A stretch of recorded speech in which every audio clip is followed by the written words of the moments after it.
Real quick.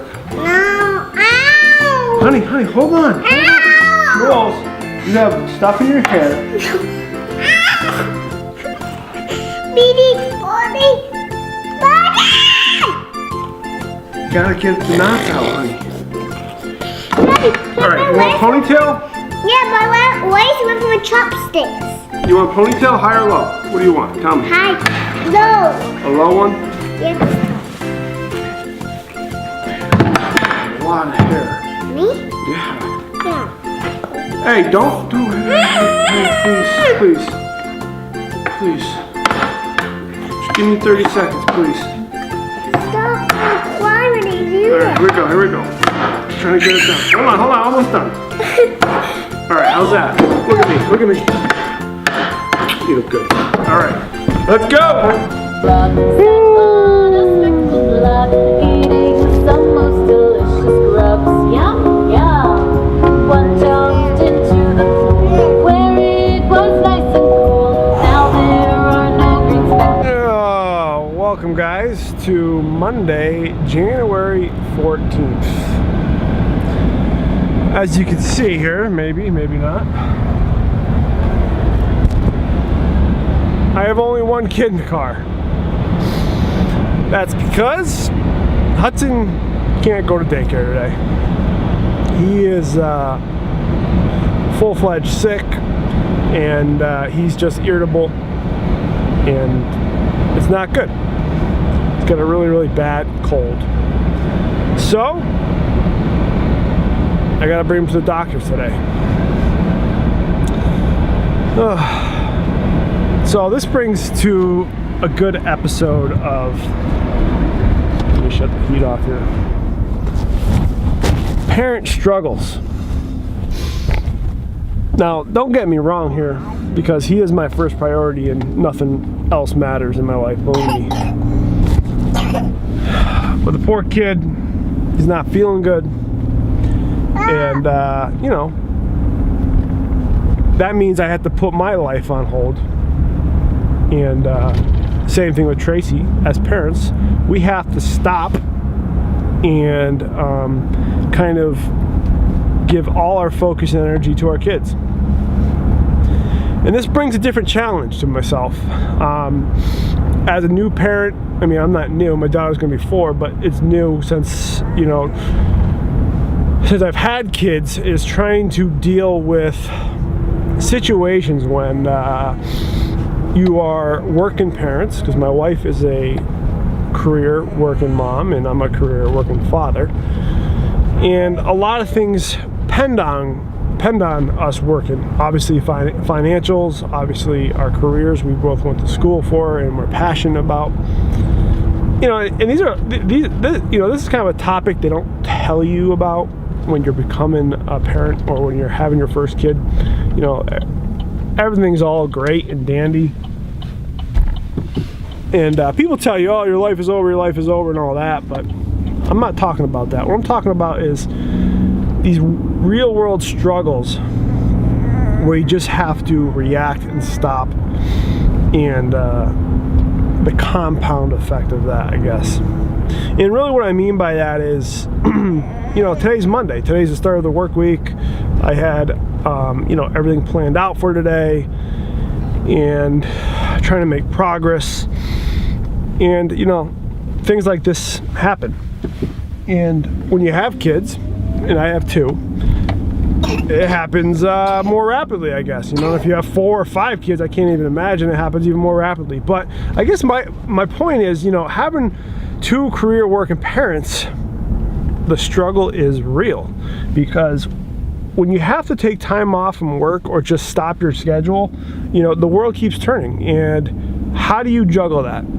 How do you juggle it when you're on a fixed income? You got to make sure the money keeps coming in. How do you juggle that when you're a business owner and customers, you know, they want you to perform and they're looking for results, and you know, you have to get back to them with answers or progress on projects, and you keep making excuses. I mean, it's really not an excuse, because kids come first, and most people understand that. But I guess when you do this on a regular basis, because this is a very regular thing, kids get sick, well, especially during the winter months, almost every other week, especially with 2 kids. And you keep saying it, well, I don't have answers for you. I don't have results for you. When is that acceptable?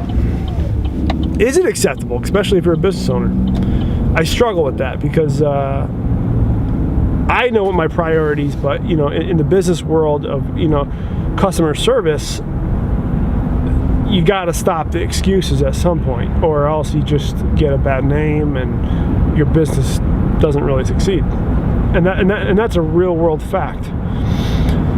But the other challenge is, as parents, is taking time off from work.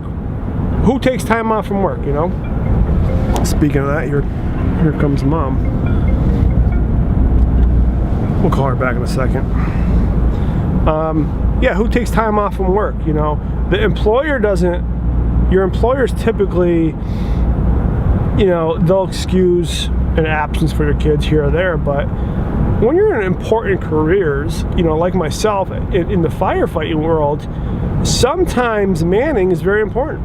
You have to be there because there's a lot of things that rely on your position, your skills, and you're the manpower for the day. And it affects multiple other people's lives if you don't come up and show up. And same thing with Tracy. She's the head of her special eds department in her elementary school there, the program she runs, and she needs to be there. She's got parent-teacher conferences and meetings almost on a weekly basis. She's got critical reports that she has to do every week. And I guess my point is, everything has to come to a stop when you're a parent. And that's hard. It's hard because your employers don't want you to keep not showing up, because then they think that you can't handle the position, or that you can't perform to the level that needs to be done for the employer. And at the same point, your kid is your priority. Either way, I don't want to get too crazy about this, but I think it's a struggle that many people may not realize if you don't have kids, is you got to deal with this somehow and juggle everything.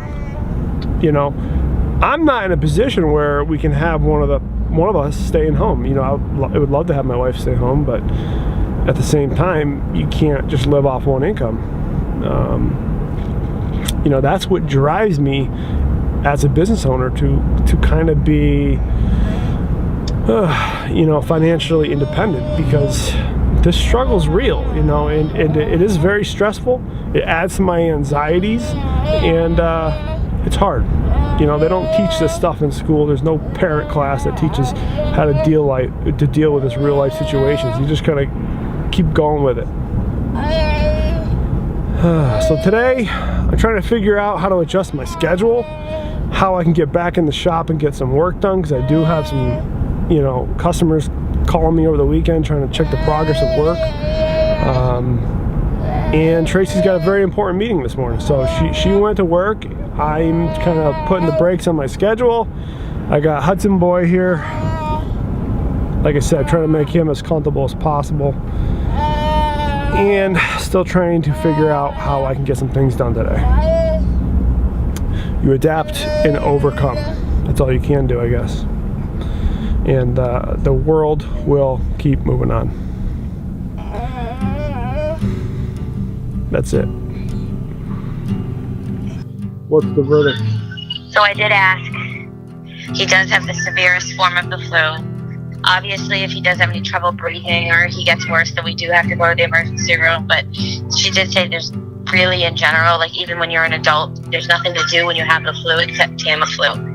And Tamiflu is like filled with junk, and she just said it's not really a good idea. She's like, we do have it to give it to some people, but it's like over the counter anyway. So he's going to be miserable. He might get worse Tuesday or Wednesday, she said, because this is only day 2 of it. He's got body aches.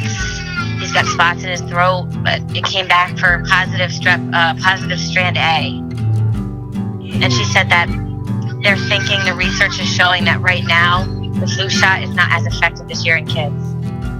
Great. Because this is the second one that I had diagnosed today. I was like, are you kidding me? So can they tell how far along it is since it started kind of Friday? No. She just said that it could get worse. Usually it gets worse. It could last a week, but she said he should be good to go next Tuesday because we don't have school on Monday. So he can't go all week. Nope, he can't go all week. He could go Monday, but we don't have school Monday, so he can go back Tuesday. Yeah. She just said, she said breastfeeding is the best possible thing. Just to keep, she's like, you may just be literally nursing all day long because that will help. Yeah. I was like, okay. She said he's probably not going to have an appetite, but she knew, I had a feeling too. Remember I said that to you? Because she said, does he have diarrhea? Is he irritated? Does he have red cheeks? Does he have a fever? Yeah. He's just miserable. Like, he's like restless. He can't get comfortable. He was okay in the office because it was like a new place and he was like walking around. Yeah. He's got irritation behind his left ear, but there's still no ear infection because his ears are really, and anatomically, they're really good. She said he doesn't really get ear infections, but there's irritation, so he's just gonna be miserable. It's like if we had the flu. Yeah, this is a bummer. I feel bad for him. I feel really bad for him. She said, you know what? Life is so crazy. Just take this week to just relax and be with him. I'm like, I know, you're right. So I'll call out Wednesday. I won't go Wednesday. I mean, they're going to have to figure it out. Yeah. Because you work Wednesday, right? Yeah. Yeah, I'll just call out Wednesday. I'll be with him Wednesday, and you be with him Thursday, Friday. Yeah. He's our priority. It just sucks. Like, as she said, in kids, it's so much worse just because their little bodies are, I'm like, that's when she said, you better just hope that Juliana doesn't get it. I'm like, what the hell? Yeah. So I did tell Tara I have the note just to be on the safe side so they know. Alrighty. All right, I'll go. Do you want me to get Jules? It's up to you. I mean, I'm on 190. I just will. Then you might as well. All right. Alright, I'll see you in a little while. Bye.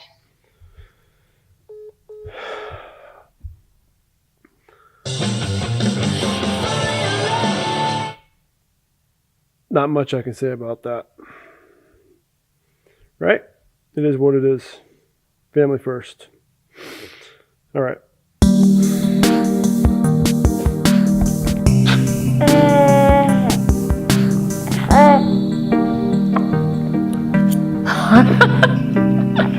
Real life. Yeah. Anything for the sick babies, right? Eat while we nurse.